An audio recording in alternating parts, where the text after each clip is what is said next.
Hi everyone, it's Kylie and I'm back again with another eHow Crochet chart tutorial. In this series I'm going to share with you how to crochet following a chart rather than a pattern, which is really handy if the project you have in mind is in another language, for example. So on the chart, let me show you the project first. So this is the project here. Let me move that out of the way. This is the project here.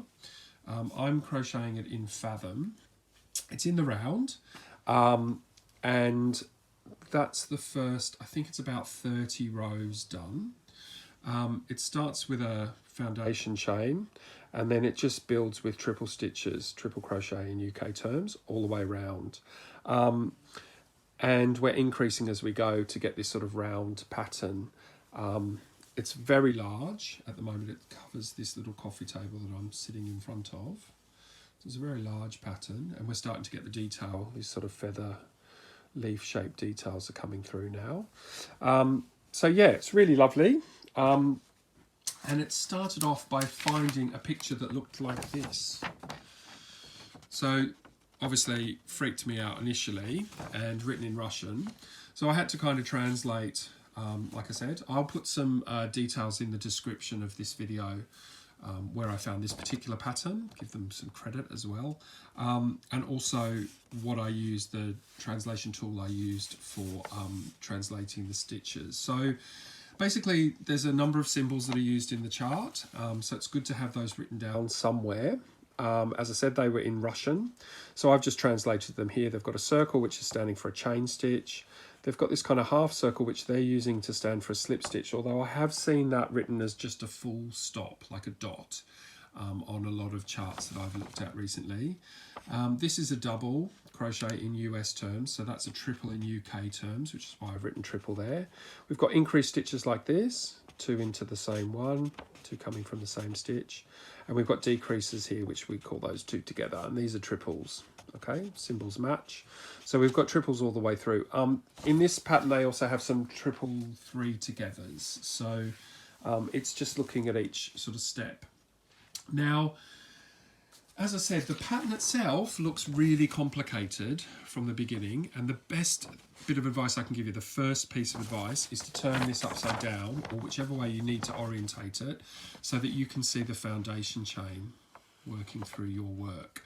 I prefer to have that at the top, if you want to call it 12 o'clock when I'm working in the round, because we're going to work anti-clockwise. So this kind of reminds me I'm going this way around the pattern each time. And most people would look at that and freak out a little bit, but actually it's really simple. So what I did, I took the pattern, I copied it again, and I've coloured it in. So now you can see the pattern actually works in rows the same way as anything working in the round does. And once you can visualize each row separately, it's actually really straightforward. So I got my colored felt tips out and I just colored in each row a separate color. I've also highlighted and colored in, let me grab the, where the slip stitches are to join one chain onto the first and so on. So we start here and we go 1, 2, 3, 4, 5, 6, 7, 8 chain to begin with. 1, 2, 3, 4, 5, 6, 7, 8 chain, and we're then joining that on with a slip stitch and then chaining 3 more to start our next row, and then slip stitching and chaining 3 more and starting our next row. And then it's just a matter of counting the stitches around and looking at where the stitches come from, and then you can see on, say, let's say row 2, you've got a chain here and then another triple from that same stitch. Then you move to the next stitch in the previous row and you're doing 2 trebles. Next stitch in the previous row, 2 trebles. And if you look back in this one, you've got the chain which counts as a treble and then another treble from each chain. And when we get back around, we're going to finish that one off. This is what threw me to begin with, but it actually makes a whole lot of sense once you get started. So colouring in the pattern is a really nice way to go. So I'm going to leave the pattern there for a moment, just to the side. Actually, I'll pop it just down here because then you can see this properly, and I'll crochet up the first few rows for you in this video. Things you'll need, I'm using a 4.5 crochet hook, and I've got some double knit. This is Wensleydale DK. This is actually my colourway called White Sangria, which I love. It's one of my favourite summery ones. inspired by a trip to Sitges in Spain last year. White sangria was the drink du jour, as it were, end of every day, and it inspired this colourway, this lovely big jug of white wine and various other tipples and little bits of cut up strawberry and things. So that's where we got all of these colour bits in that yarn pattern. Anyway, right, so I'm going to start with a slip knot. I'm going to take 2 fingers, yarn around and over, lift that up and just pull that one through. That's the easiest way I can show you a slip knot. Pull that tight, and then actually this slip knot will be controlled by the working yarn, not the tail end. Okay, so pop that on my hook. Okay, now as we said on the first row of this chart, we've got 8 chains. So 1, 2, 3, 4. Remember, for a chain it's just yarn over and pull through. 5, 6, 7, and the last one 8. And then what we're going to do is just slip stitch into that first stitch to make a loop. Okay, row 1. Okay, now if you remember the pattern, we're going to go back to the pattern every time. The pattern had 3 chains ready to start our next row for row 1, okay? But I'm going to show you a little trick that I learnt, because every time we finish a row, we're going to slip stitch into that 3rd chain in the hook, and a 3rd chain in the little foundation chain that we're doing, the starting chain. And it's really difficult to get into that stitch, notoriously for me. So I'm going to chain 2, and stop there and grab a stitch marker.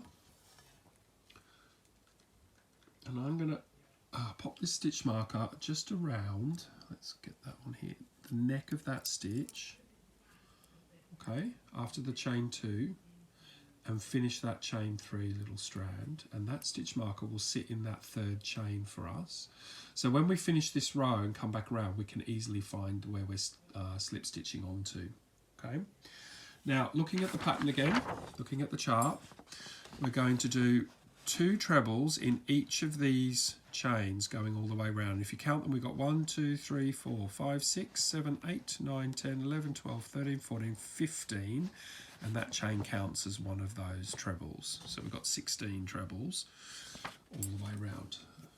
Okay, so that counts as one, but we're going to count that at the end when we come back into that stitch there. So we're going to start with the first one. So we're going to yarn over into the stitch, yarn over, pull it through, yarn over and through 2, yarn over and through 2. There's my first treble. Back into the same stitch, yarn over into the stitch, pull up a loop, yarn over and pull through, yarn over and pull through.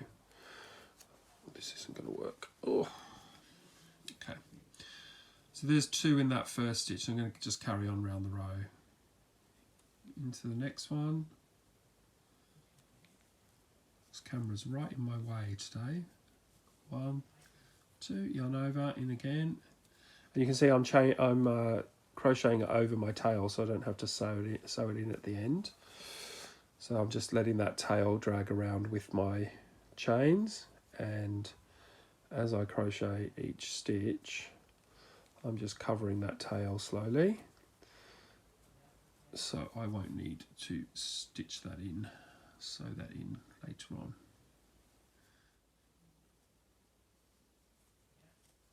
Because I'm going super slow, so I'm come over all fingers and thumbs. Okay. So far we've got the first chain, we've got 1, 2, 3, 4, 5, 6, and we just need to carry on that around every stitch. So 2 trebles in every stitch all the way around. I'm going to speed this up and you can come back and join me at the end of the row.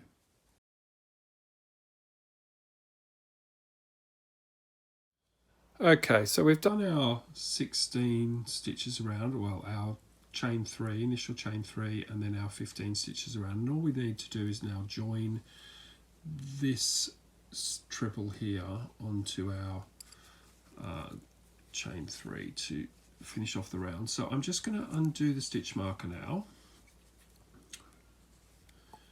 and we just pop, because the stitch marker kept that nicely open for us, we can find that chain really easily, and we just slip stitch, okay, to finish off that round. So there's round 1 finished.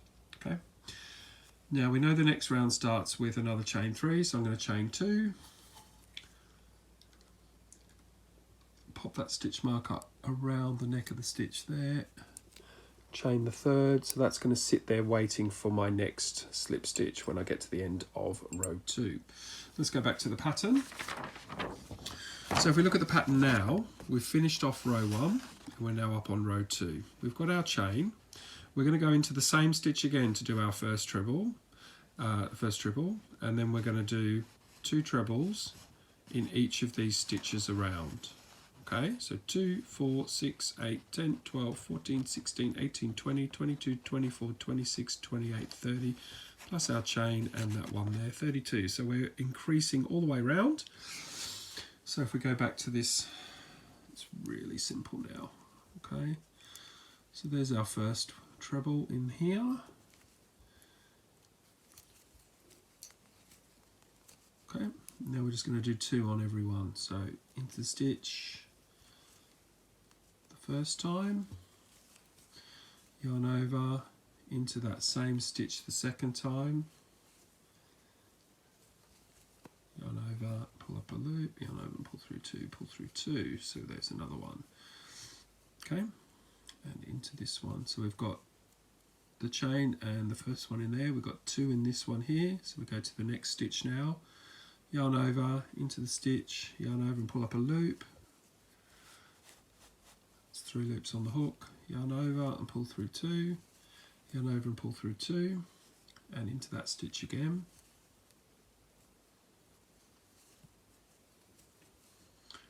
Okay, into the next stitch, yarn over, into the stitch, yarn over, pull up a loop, yarn over and through 2. Yarn over and through 2. There's the first one. Let's go again.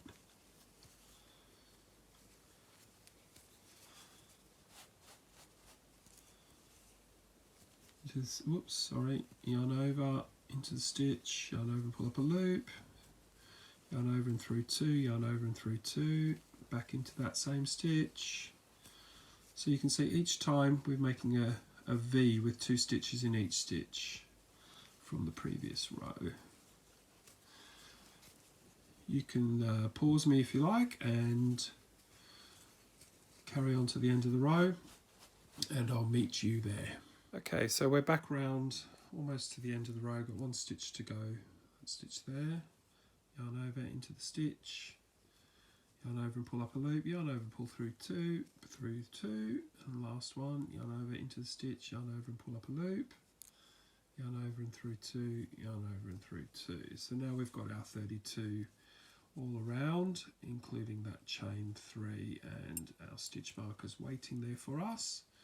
So we can find where we're going into that 3rd chain on the hook, on the 3rd chain on the foundation chain at the start of this row. And we'll pop into here. And I've got this deco is a bit splitty, so I just need to do that again. Into there and into there. That's it. And then it's a slip stitch, so straight in there. We know the next row has 2. Place our stitch marker again, sorry, and do the 3rd, and then we're ready for the next row. Thanks for joining me. I hope you've learnt something today, and I'll see you again next time. Bye for now.